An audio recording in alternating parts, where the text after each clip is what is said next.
అక్కడే సార్ వాడు నన్ను పట్టు కొట్టింది. పద.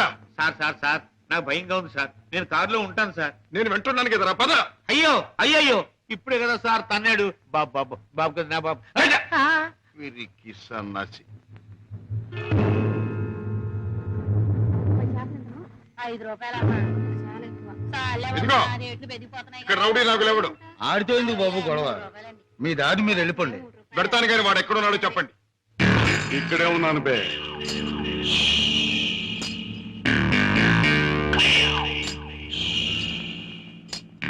నువ్వే నా నాగులు అనే అనుకుంటున్నాను బే. బే, ఇది నీకు అలవాటా బే? ఆ? అన్యాయంగా మనుషుల్ని కొట్టడం నేరమని నీకు తెలుసా? పేదరీతులు నాతో చెప్పకు. నేను చేసిన పని నాకు న్యాయమే అనిపిస్తుంది. న్యాయం అని నీ ఇష్టం వచ్చినట్లు ప్రవర్తిస్తే చట్టం శిక్షిస్తుంది. చట్టం, శిక్ష, నేరం ఇవన్నీ మనకు అనవసరం. సముద్రం లాంటి ఈ పేటలో మనం తిమింగలం. దమ్ముంటే తెలుసుకున్నారా?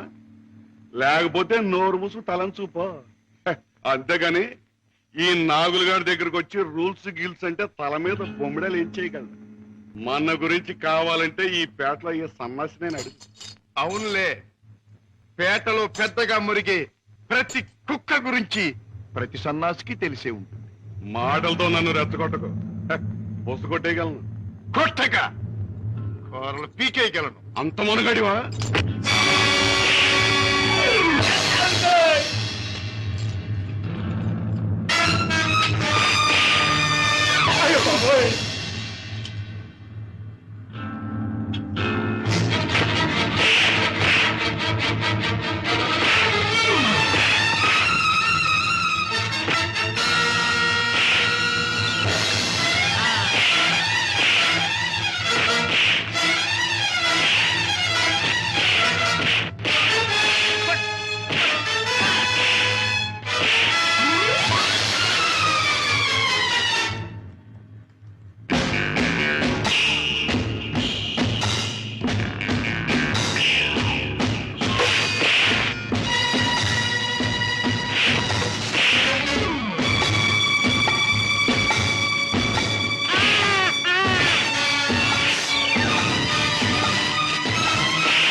నాగులు, ఇతనెవరో తెలుసా? నా కన్న కొడుకు, నా ప్రాణానికి ప్రాణం. ఈ బాబు గారు మీ అబ్బాయా? నాకు నిజంగా తెలియదు బాబు. తెలుసుంటే చేయెత్తకపోదును, మాట తొలగపోదును. నన్ను మన్నించండి బాబు. ఏం నాన్నగారు, ఈ నాగులు మీకు తెలుసా? తెలుసు అంటే మీ నాన్నగారు నాకు తెలియపోటేంటి బాబు. ఒకప్పుడు గ్యాలంలో చిక్కున్న చేపలాంటి నన్ను బయటికి లాగి తిన్నెట్టి బతికించారు. ఇది నాకు దేవుడితో సమానం బాబు గారు. రాజా పెడదాం పద. రాజా బాబు, ఏ నాగులు, ఇక నుంచి ఈ నాగులు మీ నమ్మిన పంట అనుకోండి. కట్టం వచ్చినా కన్నీరు వచ్చినా ఈ నాగులు ఉన్నాడనే సంగతి మాత్రం మర్చిపోకండి బాబు. నాగులు, ఇక నుంచి అమాయకుల మీద చేసుకుంటాం. కష్టపడి సంపాదించి బ్రతకటం నేర్చు. అలాగే బాబు. కమాన్.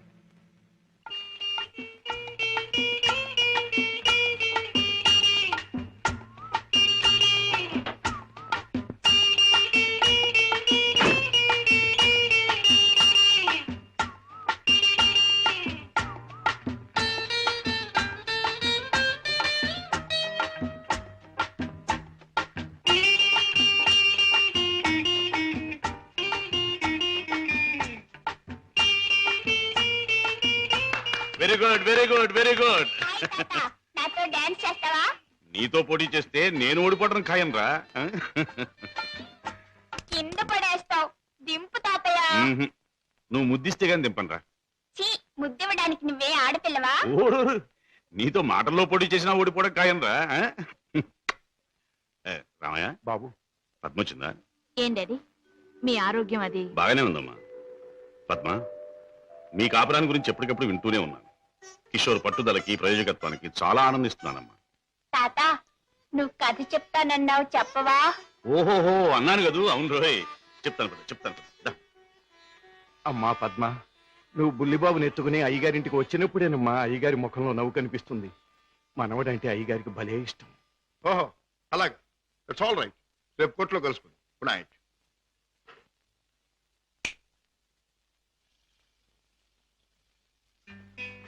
డాడీ ఇలా వచ్చారేమిటి?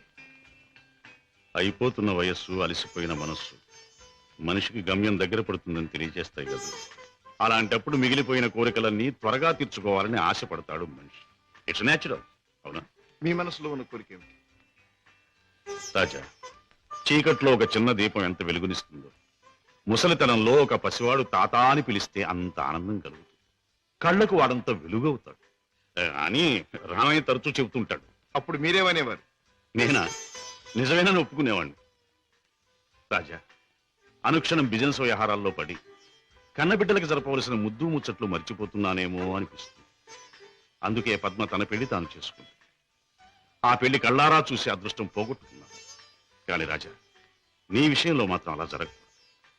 నీ మనసులో ఎవరైనా ఉంటే చెప్పు, నేను అభ్యంతర పెట్టను. మనస్ఫూర్తిగా ఒప్పుకుని దీవిస్తాను. Thank you daddy, thank you. Good night. Good night.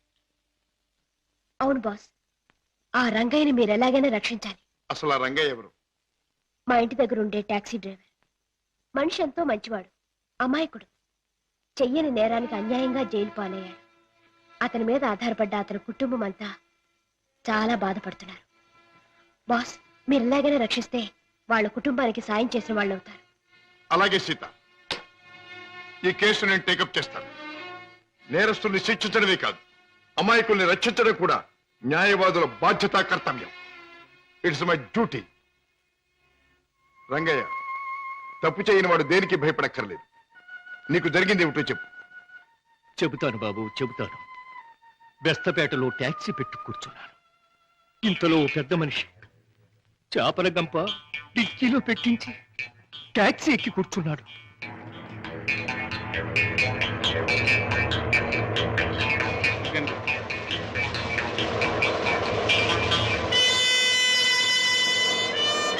Stop stop stop. వెనకాల డిక్కీ తెరు.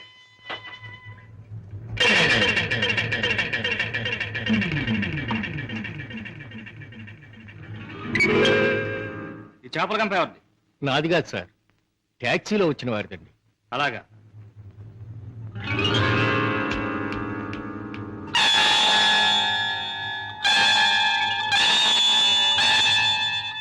ఏరా, చాలా తెలివి మీరిపోయారా మీరు? నాకేం తెలియదు సార్, ట్యాక్సీలో ఉన్న పెద్ద మనిషిదేనండి. ట్యాక్సీలు ఎవరు లేరు సార్. దొంగ వెధవ, పోలీసులు కళ్ళు కప్పి బంగారం రవాణా చేస్తావా? పట్టుబడగానే లేని పెద్ద మనిషి పేరు చెబుతావా? నీ సంగతి, నీ ముఠా సంగతి తెలుస్తాను. అలా తప్పు చేసినాడు, తప్పించుకున్నాడు. నేను జైలు పాలయ్యాను. బాబు గారు, రోగిష్టి నా భార్య, విటోడైన నా కొడుకు, మొగుడు విడిచిపెట్టిన నా కూతురు, నేను లేకపోతే అనాథలైపోతారు బాబు, అనాథ. రంగయ్య, బాధపడక. నేరస్తుడు తప్పించుకుపోలేడు. అన్యాయంగా చట్టం చేతిలో ఎరుకున్న నిన్ను నేను కాపాడతాను. నీ ట్యాక్సీలో ఎక్కిన మనిషి ఎలా ఉంటాడు, ఏమేం మాట్లాడాడు, అవన్నీ చెప్తావా? ఏ టాక్సీ వస్తావా? నా పేరేం ట్యాక్సీ కాదయ్యా. నీ పేరు ఏమిటి తెలుసుకునే టైం లేదు నాకు. వస్తావా లేదా? అయ్యయ్యో, ఉండవయ్యా, రావటానికే కదా ఉన్నాం. అయితే మీరు ఆ బొట్టు తీసుకెళ్ళి దిక్కులు పెట్టు.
రేయ్, నీలాంటి దేశద్రోహులు చట్టం నుంచి తప్పించుకోలేరు. నీలాంటి దుర్మార్గులు ఈ స్మగ్లింగ్ నేరాలు చేస్తూ ఉంటే పాప అమాయకులు శిక్షించబడుతున్నారు. నువ్వు చేసిన వెధోపరికి పాప టాక్సీ డ్రైవర్ జైలు పాలయ్యాడు. పెద్ద దేశభక్తునంటూ నేరస్తులను పట్టుకుంటాను, దేశద్రోహులు శిక్షిస్తానని కబుర్లు చెప్పే నీ ఇంట్లోనే ఉన్నాడు పెద్ద దేశద్రోహి. రాయ్, ఏమిటి మీ నాన్న ఒక పెద్ద స్మగ్లర్ చేస్తాం. దొంగ రాస్కెల్. మా నాన్న స్మగ్లరా?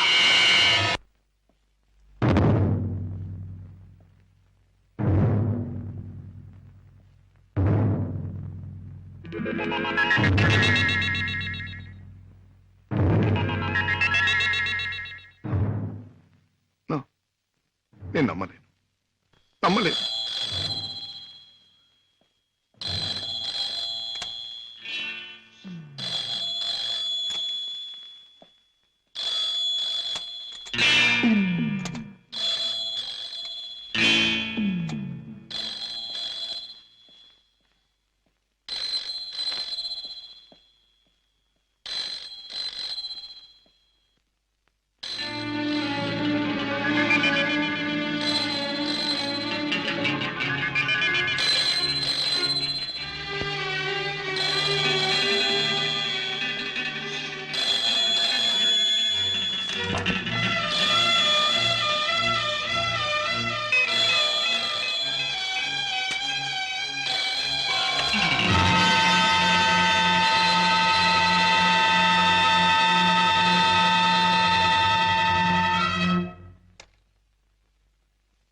మొన్న నువ్వు లండన్ లో విలువ కట్టిన వజ్రాలను మళ్ళీ నువ్వు ఒకసారి చూడాలని అవతల స్మగ్లర్స్ అడుగుతున్నారు.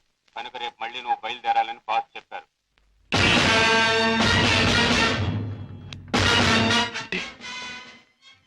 నేను విన్నది నిజమేనన్నమాట.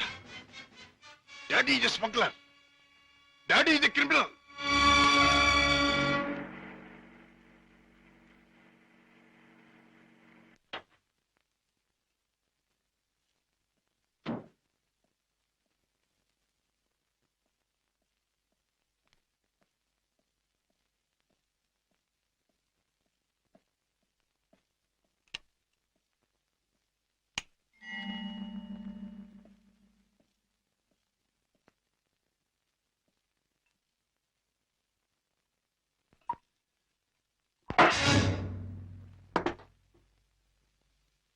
నాకు పోయండి. రాజా, అవును, తెలిసిన నిజాన్ని తట్టుకోవాలంటే తాగక తప్పదు. తప్పనిసరిగా నీతో తాగించే ఆ తెలిసిన నిజాలేమిటి? నీకు తెలియదంటారా? నీకేం తెలిసిందంటాను. ఏనాడో తెలియవలసింది, లేదా ఎప్పటికీ తెలియకూడంది తెలిసింది. నేను దండం పెట్టే దేవుడు దారుణమైన రాక్షసుడని తెలిసింది. నాకు అన్నం పెట్టి చేయి అన్యాయంతో చేయి కలిపిందని తెలిసింది. రాజా, అవుండే, మిమ్మల్ని గురించి భయంకరమైన నిజం ఒకటి తెలిసింది. మీరు చేసేది స్మగ్లింగ్ అని తెలిసింది. మీరు నేరస్తులని తెలిసింది. తెలియగానే నేను నమ్మలేదు. ఇప్పటికీ నమ్మాలంటే నా మనసు ఒప్పుకోవటం లేదు. అందుకే మీ నోటి వంటి మీ మాటగా మీరే చెప్పండి డాడీ, మీరు నేరస్తులేనా? చట్టం దృష్టిలో దోషులేనా? మీరు చేసేది సంఘానికి దేశానికి ద్రోహమేనా? చెప్పండి డాడీ, చెప్పండి. మై డియర్ బాయ్, నీకు తెలిసిందంతా నిజమే. ఎస్, ఇన్నేళ్ళు ఈ నిజం నీకు తెలియకూడదని తాపత్రయపడు. కానీ తప్పుని నిప్పుని ఎంతో కాలం దాచలేమని ఇప్పుడు అర్థం. రాజా, నేను పట్టుబడని నేరస్తు. నేను చేసేది చట్టానికి వ్యతిరేకమైంది. అంటే ఇంతకాలం మీరు నాకు పెట్టిన అన్నం, నేర్పించిన చదువు, ఏర్పరిచిన సౌకర్యాలు, తీర్చిన సరదాలు అన్ని అన్యాయపార్జనతో సమకూర్చినవి, అంతా పాపిష్టి సొమ్ముతో తెచ్చినదేనా? డాడీ, దౌర్భాగ్యపు డబ్బు కోసం, అస్థిరమైన ఐశ్వర్యం కోసం మీరు ఈ అవినీతికి దిగుదారా? లేదురా, లేదు. డబ్బు మీద ఆశతో, సంపద మీద వ్యామోహంతో కాదు నేను ఈ దారి పట్టాను. కట్టుకున్న మనిషి మీద ప్రేమతో, కన్న బిడ్డ మీద మమతతో తప్పనిసరి ఈ తప్పు దారి పట్టాను. డాడీ, పసివాడిగా ఉన్నప్పుడు నీకు పాలు లేక, జబ్బుతో మంచంలో ఉన్న మీ అమ్మకు మందు లేక, నిరుద్యోగిగా ఉన్న నాకు వేరే దారి లేక వీధిన పడ్డాను. మానవ అభిమానం విడిచి తెలిసిన ప్రతివాడి ముందు చెయ్యి చాపాను. నా భార్యా బిడ్డలను రక్షించమని అడిగాను, అర్థించాను, ప్రార్థించాను. కానీ ఏ ఒక్కడూ పట్టించుకోలేదు. మనిషికి మనిషి సాయపడని ఈ లోకంలో సాయపడేది మనిషి సృష్టించిన డబ్బే. నా భార్యా బిడ్డలు బ్రతికించుకోవడం కోసం, ఆ డబ్బు కోసం జీవితంలో మొదటిసారిగా తప్పుదారి తొక్కాను. ఆపై నా పిల్లల్ని పెంచుకోవడానికి, 2 పూట్ల అన్నం పెట్టుకోవడానికి అరణ్యం లాంటి ఈ లోకంలో ఆ తప్పుదారి నాకు తప్పలేదు. Those unavoidable circumstances have driven me to this state. Daddy, ప్రతి నేరస్తుడు తాను చేసింది న్యాయమని చెప్పుకోవడానికి తగినంత కారణం ఉండొచ్చు, కథ ఉండొచ్చు. కానీ ఎంత మాత్రాన అతను చేసింది నేరం కాకపోదు. రాజా, కన్నబిడ్డలకి తిండి పెట్టడం కోసం ఒక జంతువు మరొక జంతువుని చంపుతుంది. దాని సృష్టి సహజం అంటాం. వాటికి ఉన్న ప్రేమానురాగాలు మనుషులకు ఉండకూడదంటావా? ఆ ప్రేమానురాగాల వల్ల చేసే పనిని తప్పంటావా? ప్రేమానురాగాలు ఉండొచ్చు, కానీ జంతువుల కంటే మనుషులు ఎన్నో వేల రెట్లు గొప్ప ప్రాణులు కనుక ధర్మం, న్యాయం సంగతి కూడా ఆలోచించాలి. అయితే ఒక తండ్రిగా నా బిడ్డల్ని నేను రక్షించుకోవటం నాకు న్యాయం. వాళ్ళ కోసం ఏ పని చేసినా అది నాకు ధర్మమే. డాడీ, మా మీద మీకు గల ప్రేమ మిమ్మల్ని నేరస్తుడిగా మార్చినందుకు నేనెంతో జాలిపడుతున్నాను. ఇంతకాలం ఆ పాపిష్టముతో మమ్మల్ని పోషించే కంటే ఆనాడే మా ప్రాణం తీసినా బాగుండే. రాజా, నువ్వు ఒక బిడ్డగా తండ్రి అయి ఉంటే ఈ మాట అనలేకపోయేవాడు, ఆ పని చెయ్యలేకపోయేవాడు. డాడీ, బిడ్డని చెప్పలేకపోతే నేనైనా చచ్చిపోయేవాడిని, కానీ మీరా తప్పులు మాత్రం చేసేవాడిని కాదు. ఇంతకాలం ఈ పాపిష్టి సొమ్ము తిన్నానంటే చచ్చా నా మీద నాకే అసహ్యం వేస్తుంది. అన్యాయపార్జనతో న్యాయవాద వృత్తి చదివానంటే నా మీద నాకే కోపం వస్తుంది. ఇంట్లో నేరస్తుని ఉంచుకుని బయట నేరస్తుని విచారించి జైలుకి పంపుతున్నానంటే నా మీద నాకే no no no no I can't stay here for a minute. నేను ఇంట్లో ఒక క్షణం కూడా ఉండదు. రాజా, రాజా, ఒక్క మాట. ఆడపిల్ల కన్నవాళ్ళని వదిలిపెట్టి వెళ్ళడం సహజం. కానీ కన్నకుడు కడదాకా కన్నవాళ్లతోనే ఉంటాడు. పోయాక కాటిదాకా సాయం వస్తాడు. కొరివి పెట్టి సాగనంపుతాడు. ఆశతో నీ మీదే ప్రాణాలన్నీ పెట్టుకున్న ఈ డాడీని అర్ధంతరంగా ఒంటరిని చేసి వెళ్ళిపోతావా? డాడీ, నేను వెళ్ళిపోతున్నది అన్యాయపాలయం లాంటి ఇంట్లో నుంచి, చట్టాన్ని వ్యతిరేకించిన ఒక నేరస్తుడి నుంచి. అంతేకాని మా డాడీ మనసులో నుంచి కాదు. నేనే మీకు కావాలనుకుంటే బ్రతికిన మీ జీవితాన్ని, సంపాదించిన ఆస్తిపాస్తుల్ని, మీ ఇంటిని, మీ సర్వస్వాన్ని మీరు వదులుకోవాలి. ఒక సామాన్యమైన మనిషిగా, మమత నిండి ఉన్న ఒక మామూలు తండ్రిగా ఎప్పుడు మీరు నా గడపలోకి అడుగు పెడతారో అప్పుడు ఆప్యాయతో మీ చేయి అందుకుంటాను. ఆదరంతో మిమ్మల్ని లోపలికి తీసుకుపెడతాను. లేకపోతే ఈ కొడుకే మీ క్రీడ అనుకోండి. Good bye. రాజా, రాజా,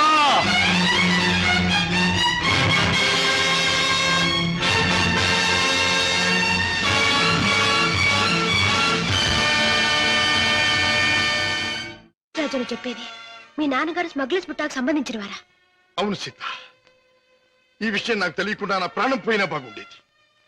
నాది గొప్ప పుట్టుకని, నా తండ్రి ఒక గొప్ప వ్యక్తి అని గౌరవంగా తలెత్తుకు తిరిగిన నేను ఈ నిజం లోకానికి తెలిస్తే తల వంపులు కావాలి లేదా తల వంచుకు చావాలి. బాధపడకు రాజా. సీత, హ, మగవాడిగా నాకేం పర్వాలేదు, కానీ డాడీ నేరస్తుడనే విషయం నా చెల్లెలికి ఆమె భర్తకి తెలిసిన రోజున ఆమె కాపురం వల్ల కల్లోలమవుతుంది. నేరస్తుడి కూతురు తన భార్య అని తెలిసిన రోజున నా బావ ఆమెను అసక్కించుకోవచ్చు లేదా వదిలేయచ్చు. రాజా, ఆమెకి నిజం తెలియనివ్వద్దు. అవును, మా బ్రతికేమైనా సరే నా చెల్లెలి కాపురం చక్కగా ఉండాలి. అందుకే ఆమెకి నిజం తెలియనివ్వకూడదు. ఏమిటి, అన్నయ్య ఇంట్లోంచి వెళ్ళిపోయాడా? అవునమ్మా, 2 రోజులైంది. అప్పటి నుంచి పెద్దయ్య గారు తిండి కూడా మానేసి తన గదిలో కూర్చుని కుమిలిపోతున్నారు. ఏం జరిగింది రామయ్య? అసలు గొడవ ఎందుకు వచ్చింది? నాకు తెలియదమ్మా. ఇద్దరూ గదిలో ఏదో గొడవ పడ్డారు. రాజాబాబు తనే పోతానన్నాడో పెద్దయ్య గారు పొమ్మన్నారో నాకు తెలియదమ్మా. బాబేడి? తాతగారు నువ్వా బాబు? రా, కూర్చో. నువ్వైనా వచ్చావు, సంతోషం. మా ఎండిపోయాడా? ఎందుకని? నువ్వు కోపడ్డావా? లేదు బాబు, వాడే నన్ను కోపడి వెళ్ళిపోయాడు. ఉండమని ఏడ్చినా ఉండలేదు. ఏమిటి డాడీ, అన్నయ్య ఎందుకు వెళ్ళిపోయాడు? మిమ్మల్ని ఎందుకు కాదనుకున్నాడు? కాదనుకున్నది వాడు, వెళ్ళిపోయింది వాడు. ఈ ప్రశ్న నన్ను కాదమ్మా అడగాల్సింది, వాణ్ణి. చూడమ్మా, మీ అమ్మ చనిపోయినప్పుడు మీ ఇద్దరిని చూసుకుని బతికాను. నువ్వు పెళ్లి చేసుకుని వెళ్ళిపోయినప్పుడు వాణ్ణి చూసుకుని బతికాను. ఇప్పుడు వాడు కూడా వెళ్ళిపోతే ఇంకెవరిని చూసుకుని బ్రతకాలి? ఎందుకు బ్రతకాలి? బాధపడకండి డాడీ, నేను అన్నయ్యతో మాట్లాడతాను. నచ్చ చెప్పి మనసు మార్చి మీ దగ్గరకు వచ్చేటట్టు చేస్తాను.